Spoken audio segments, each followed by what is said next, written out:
throw up. I mean, to me it makes more sense that the fear of all the hormonal changes elicits that response.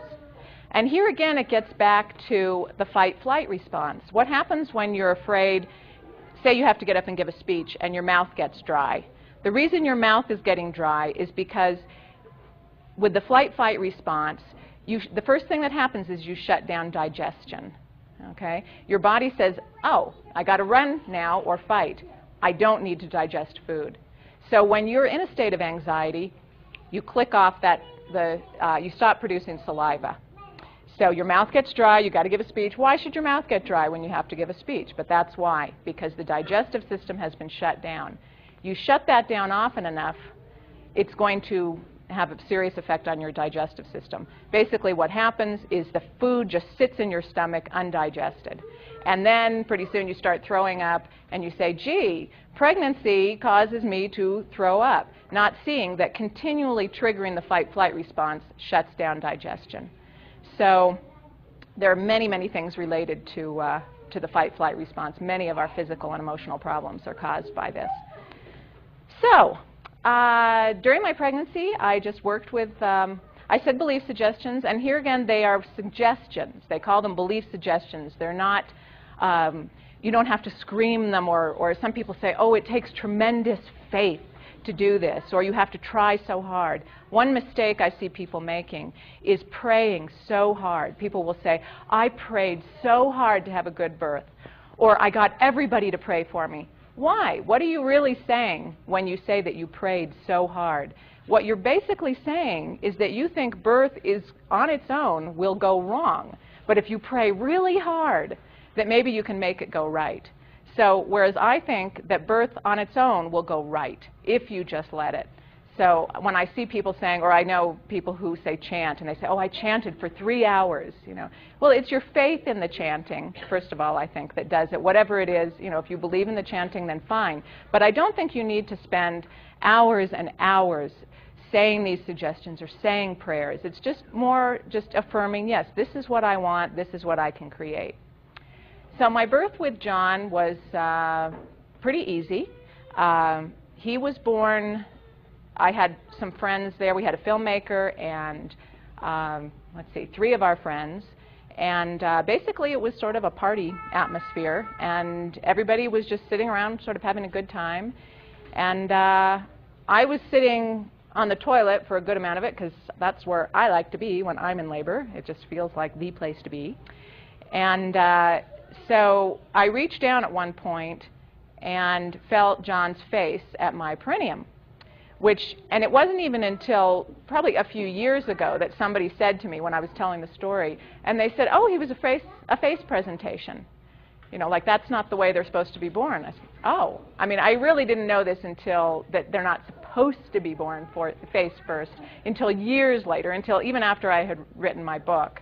But his face was coming out first. It's not the easiest way to give birth, I think, as opposed to the back of the head, but he came out.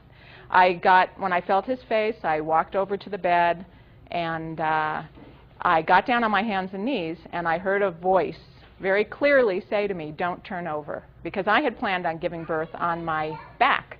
I really hadn't read anything at that time that, I guess I'd been reading Childbirth Without Fear, and I'd been reading Spiritual Midwifery. But it seems like in both of those books, they had women on their backs, and so I didn't even think about it. That's how I was going to give birth.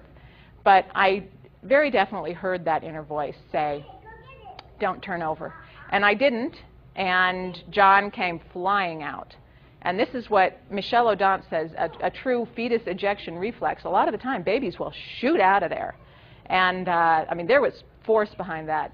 None of this pushing, panting, struggling. It was more a matter of moving out of the way and letting my body give birth the way it was designed. So, and the pushing thing too, I hadn't really read anything about pushing, but I never felt like, I knew I wasn't going to have anybody checking dilation and telling me now is the time to push. I have a real problem with that whole approach to birth because I see even some of the most progressive midwives will say, okay, now you're 10 centimeters dilated, you can push now. And women start pushing and pushing and pushing. It may not be anywhere near time for them to give birth. Michel Odent says that sometimes the fetus ejection reflex takes a long time after you're dilated. Sometimes the fetus ejection reflex takes place before you're dilated. Sometimes pushing can help you become more dilated. So I also don't feel that you really should have to push very long if you truly are relaxed and let your body work. I talk about, basically, I make the analogy of going to the bathroom, which I know Marilyn Moran talked about. I can't believe you compared birth to going to the bathroom. It's nothing like going to the bathroom. Well, for me, it was like going to the bathroom. And it's just that you let your body do the work, and when the time is right, you give a little push. You shouldn't, if you're sitting there for half an hour on the toilet pushing, maybe you're constipated. And that's what I think is happening in a lot of births, is that basically what we're seeing is constipated labors.